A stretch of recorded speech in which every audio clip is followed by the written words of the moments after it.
The study of group dynamics cannot be said to be done without a discussion on territoriality of social groups. In other words, groups have boundaries which are largely psychosocial in nature. Our discussion today wants to focus on territoriality of social groups by focusing on four principal areas. First, we want to understand what is meant by territoriality of social groups. The second thing that we want to look at is the various types of territories of social groups or members of the social groups. We will then extend our discussion to infringement, or how the territories of social groups is infringed. Then we shall conclude our discussion with the kind of defense groups put in place or individuals put in place to safeguard their territories. This is a very, very important area that the discussion on group dynamics cannot ignore. And our understanding of groups and their roles in society cannot be complete without a careful and detailed analysis of what is of group territoriality.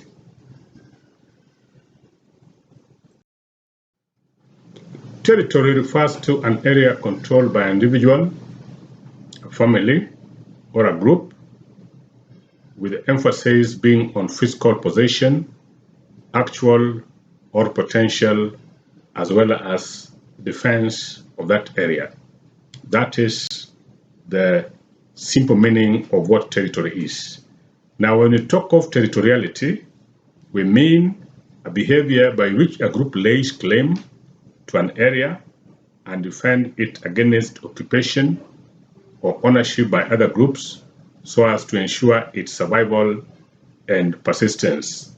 Remember, when we talk about territory, we simply mean the area that belongs to a group, an individual, or a family. For instance, land that an individual has a title deed is a territory.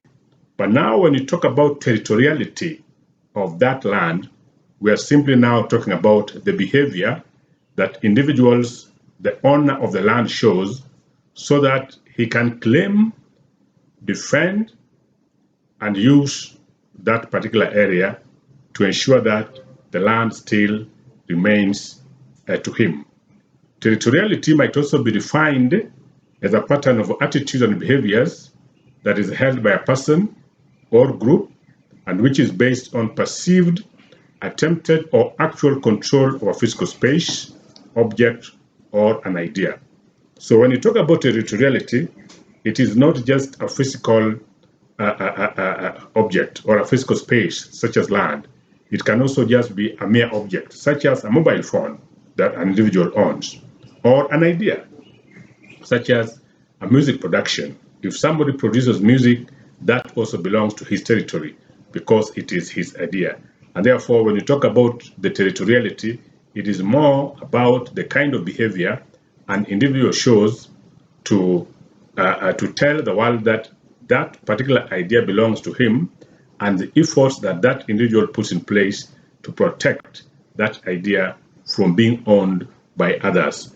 Territoriality is usually associated with the possession of some physical space, right? As I've mentioned that, but can also involve such processes as dominance, control, conflict, security, claim, staking, vigilance, and identity. All these are strategies that individuals employ to ensure that they take care of their territory and to prevent adverse possession by other individuals or parties from having access or utilizing the territory that belongs to them.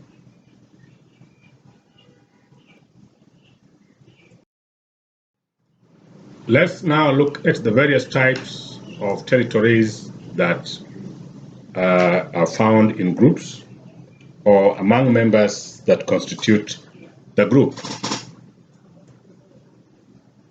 One of the types of territory is called primary territory.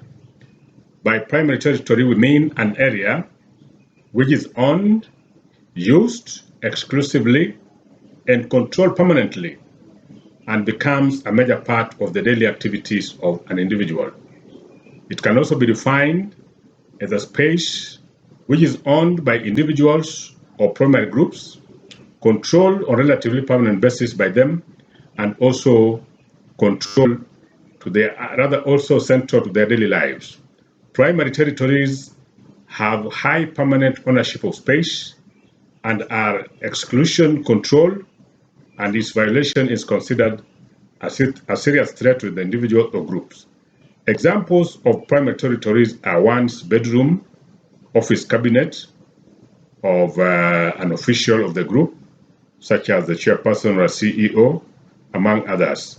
Basically, when you talk about primary territory, it is a space that an individual has exclusive control, and other people are not allowed to use them unless with the express permission of the person who owns that particular space. We have given a case like someone's bedroom. Sometimes we consider them private areas that belong to us, and we rarely permit other individuals to go in unless the individual is highly trusted. Otherwise, they are a no-bound place for other people. Secondary is another type of territory that is found in groups. And by secondary group, we mean a space routinely used by a person or a group, but they do not have exclusive use over them. The second territory is an area that is not used exclusively by a person or group of people who have a relatively wide area coverage, periodically controlled. Examples of prime or second territories include a person's desk at work, a favorite table in a restaurant or a bar, a teacup at home, or a cup that a person frequently likes to use while taking tea, or a plate at home that we prefer to use. Those are our secondary territories. Even though we prefer them and they are spaces that we routinely use, we do not exclusively own them. For instance, if you step into a favorite restaurant and you find that the table that you normally prefer to sit while taking your meals is already under occupation of other people, one does not take offense at that, and instead we look for another table and continue having his or her meals. But it remains an area that, given if we had a way, we could have preferred to use. But because we cannot claim exclusive ownership over it, we then let others use it. So that when you talk about a secondary territory, it's an area that we control, but it is less essential to the occupant. We cannot compare it to the primary territory, where our life, our soul, our emotions are attached to. This one, even though we prefer them, but again, we do not insist that it has to be ours. We can permit or leave it for use by other people.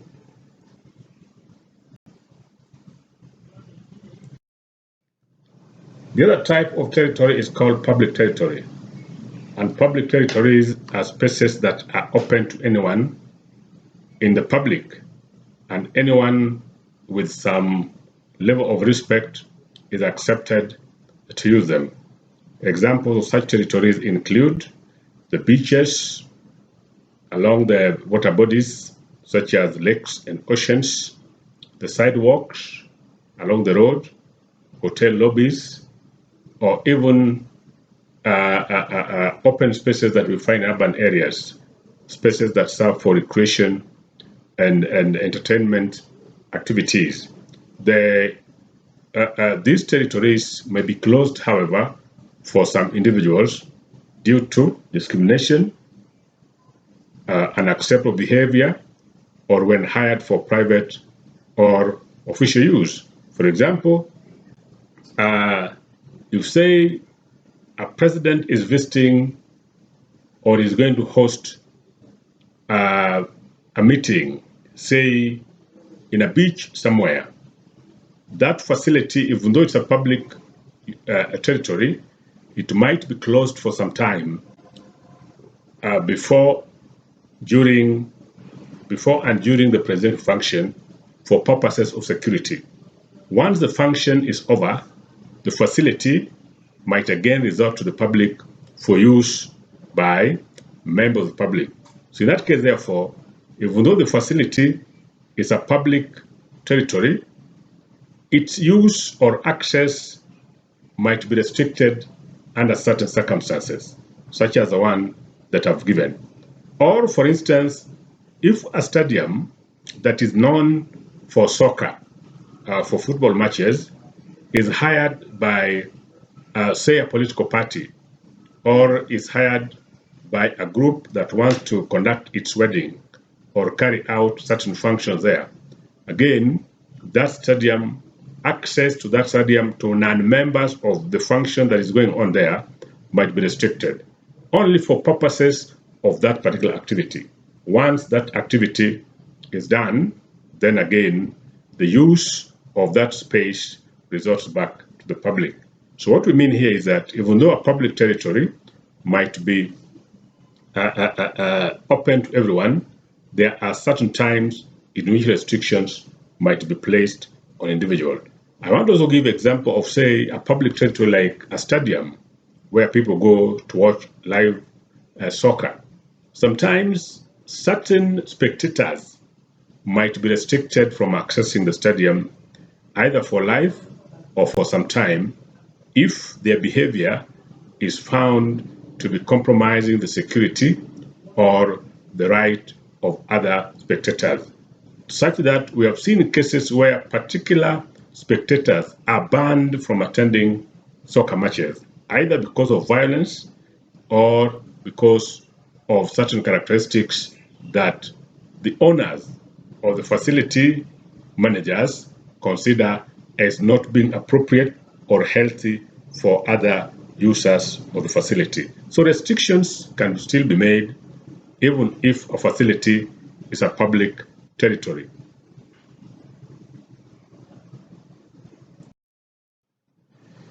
The other type of territory is called possessional territory. And possessional territory consists of objects that we claim as our own and that we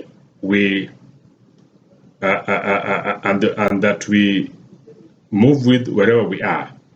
Objects such as gloves, we tend to possess them and personalize them, handbags, cell phones, among others. They are we a lot of times use them and ensure that we create a boundary between us and others who might want to use them. And only the most insensitive individual will attempt to move such territorial objects away from the owners. We, for instance, mark, personalize, defend, and control objects that meet some of the criteria that fits within what we call possessional territory. So when you talk about this issue, what we basically mean is that this possessional territory is more to do with what the objects that we possess, and for which we value. We rarely permit others to have access to them, and even others know that they are our objects, and therefore can only make effort to use them by seeking permission from us. Otherwise, they remain our territory, and the boundary, it is clearly set, and people know that those objects belong to us.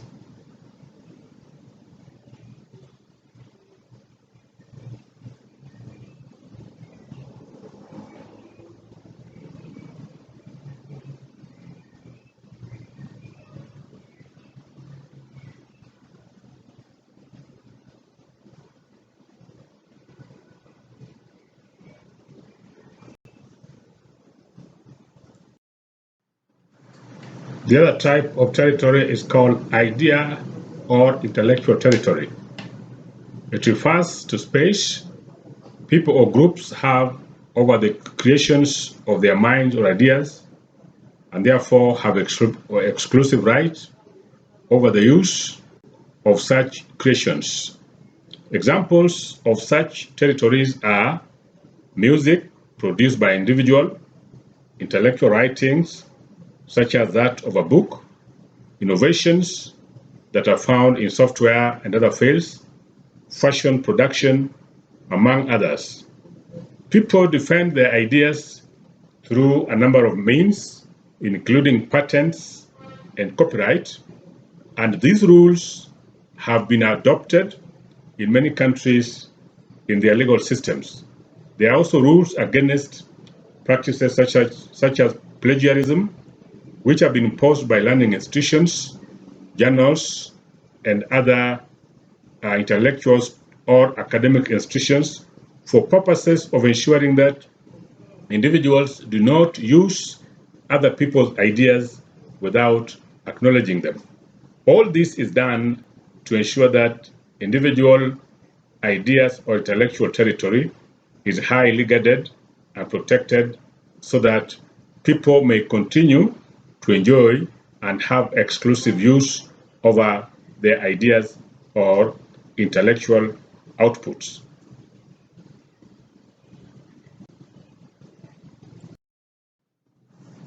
We now want to look at how territoriality of groups can be infringed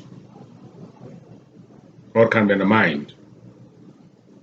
There are several types of infringements of territoriality of groups that I want us to now pay attention to. One of the forms of infringement of group territoriality is what we call invasion. And an invasion refers to a form of territorial infringement in which an outsider physically enters someone else's territory. For instance, a military offensive in which large numbers of combatants from a different territory forcefully enter the territory of another group with the objective of occupying it. This amounts to invasion. In invasion, the sole objective, there could be many objectives of such invasion as a form of infringement. Some might mean or might aim at conquering the area. That is, once they defeat the sole owners of the group, they then occupy it. It might also mean liberating or reestablishing control, such as overthrowing a government of one country by another country, by the army of another country, then installing a leadership that is answerable to the invading country, or sometimes it simply means establishing authority over that territory. That is, if Group A invades the territory of Group V, then Group A extends its authority to Group A, so that all members of Group A are now subject to the reign of Group B.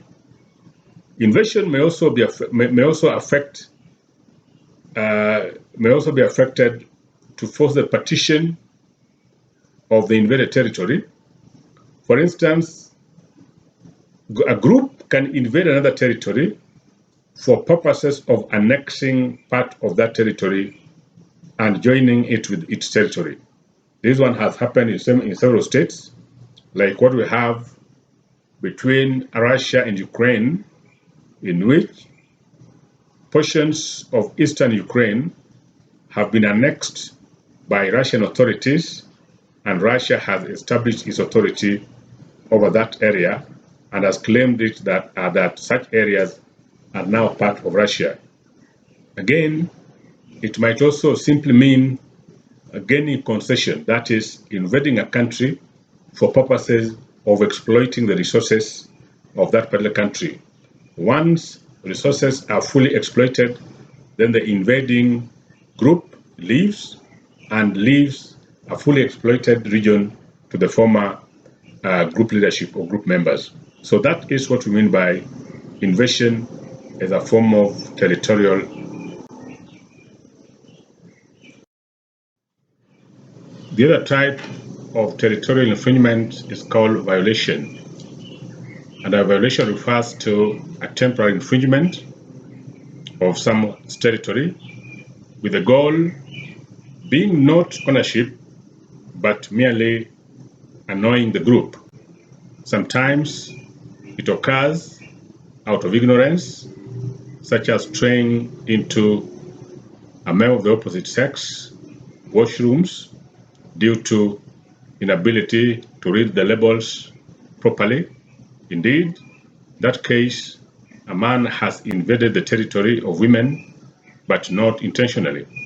Other times, the violation is deliberate, such as vandalism, hit and run attacks, and burglary, computer hacking, and even forging someone's signatures. These ones are intentional or deliberate violations. And violation may also occur without the infringer personally entering the territory of an individual, such as jamming the radio waves of a given radio station or playing loud music in a neighborhood, ostensibly to disturb the neighbors, knowing quite clearly that the neighbors will feel irritated when loud music is played. So we are saying that when a violation is a form of infringement occurs, the intention simply is to annoy the other person. It can be intentional or it cannot be intentional. Again, someone might have to do it physically or not physically.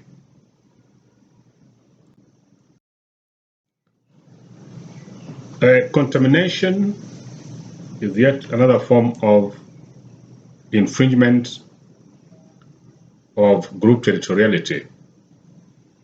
And contamination simply refers to the presence of a constituent, impurity, or some other undesirable elements that spoils or renders something inferior. This form of infringement involves the infringer or the intruder contaminating a group's territory by putting something which is awful in the territory with the objective of spoiling or lowering the quality of that particular territory. Contamination may involve the use of chemicals to destroy a given territory or render it unsafe for animal or human occupation, such as releasing radioactive chemicals in a given space.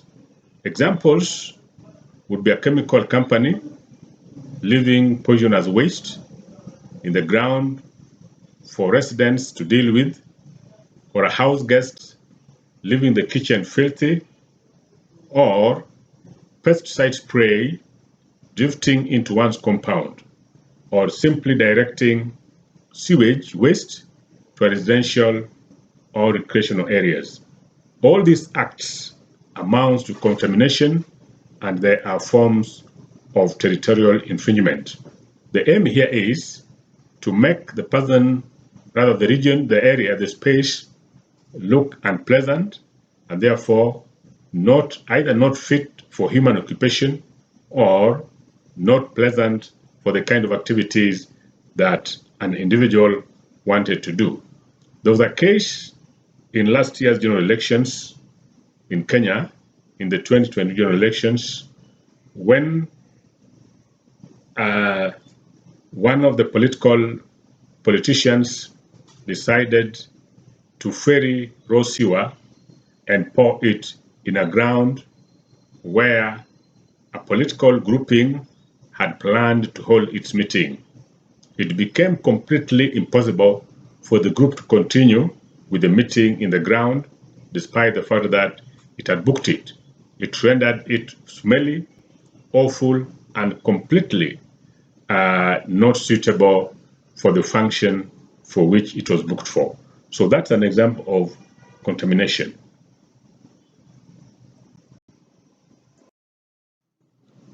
We now look at some of the mechanisms that groups or individuals have employed to defend their territories.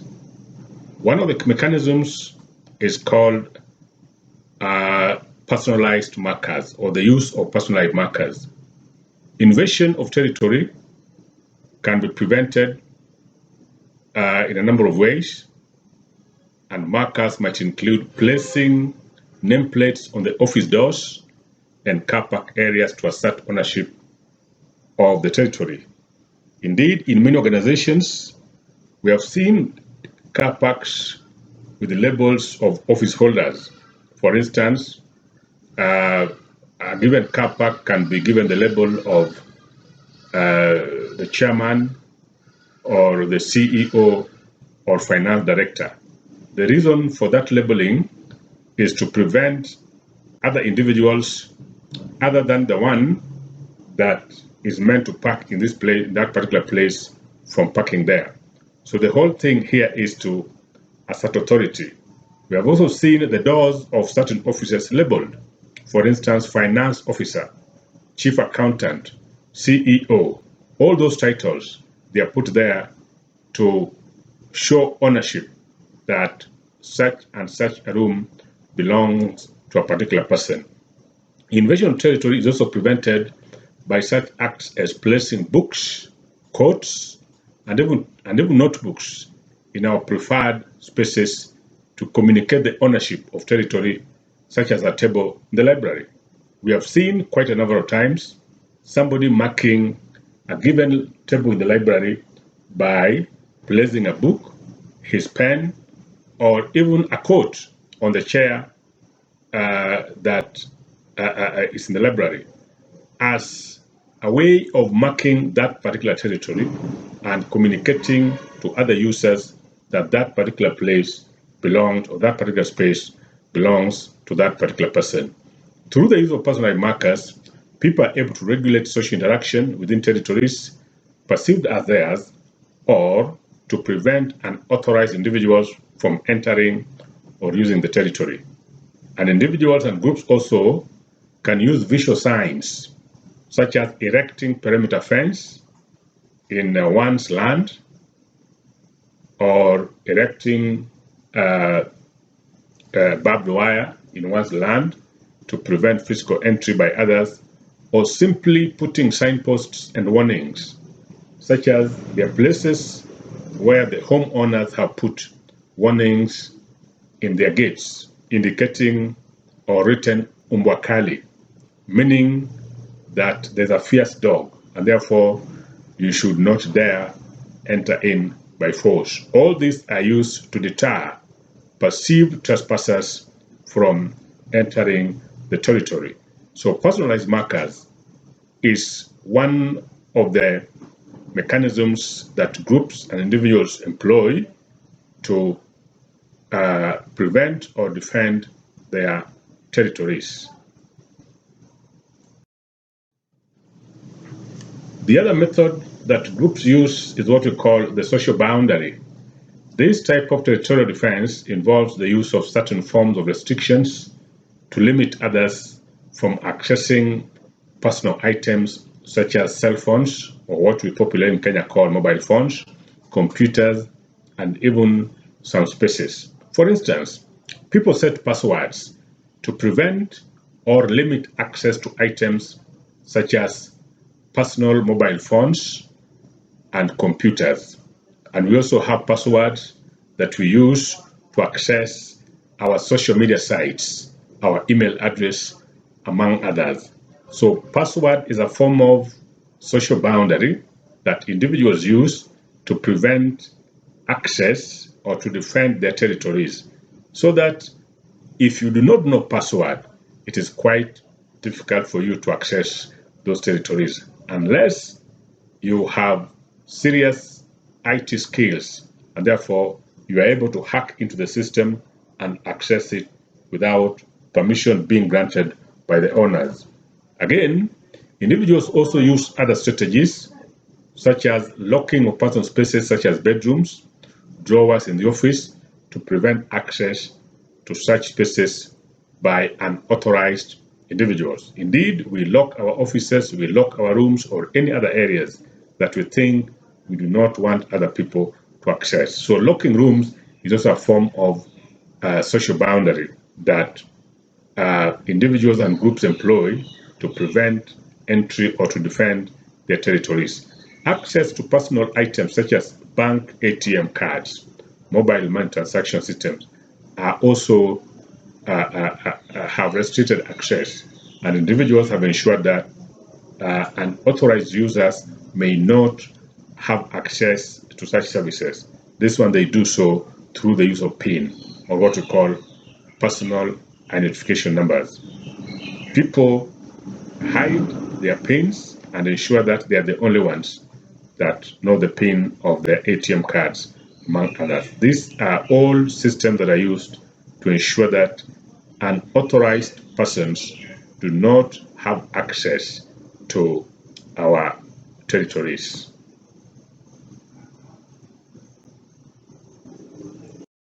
The last form of territorial defense is called aggression. Aggression simply means a behavior or act that is aimed at harming a person or animal or damaging physical property. And aggression can come in different forms. We have what we call physical aggression, which includes intentional acts such as hitting, kicking, punching, slapping, or any other acts that cause physical harm or physical hurt to another person. Verbal aggression might also include shouting, swearing that I will deal with you properly, insults, and other cruel and unkind remarks intended to cause pain and distress to other people. While relational aggression refers to actions aimed at damaging another person's reputation or relationships such as bullying, gossiping, and playing friends of each other. Then passive aggression can include any indirect expression of negative feelings, such as snide or sarcastic remark and redirecting blame. All these are mechanisms that individuals employ to ensure that they protect their territories. Sometimes, if you invade somebody's territory, the reaction is that the person attacks you, unleashing a dog or unleashing his workers. And in doing so, the aim is to send a message to other people with the intention of trespassing or invading one's territory, that if you do so, we shall act in aggressive manners. Indeed, many countries or states around the world always have their militaries on standby to respond or confront any group that has the intention of invading its territory. However mighty or small a state is, it always has its military. And one of the reasons why countries have militaries is to defend it against external invasion. So armies have been put in place to ensure that states are secured from external invasion, which is a form of territorial infringement. I want to thank all of us for taking the time and listening to this discussion.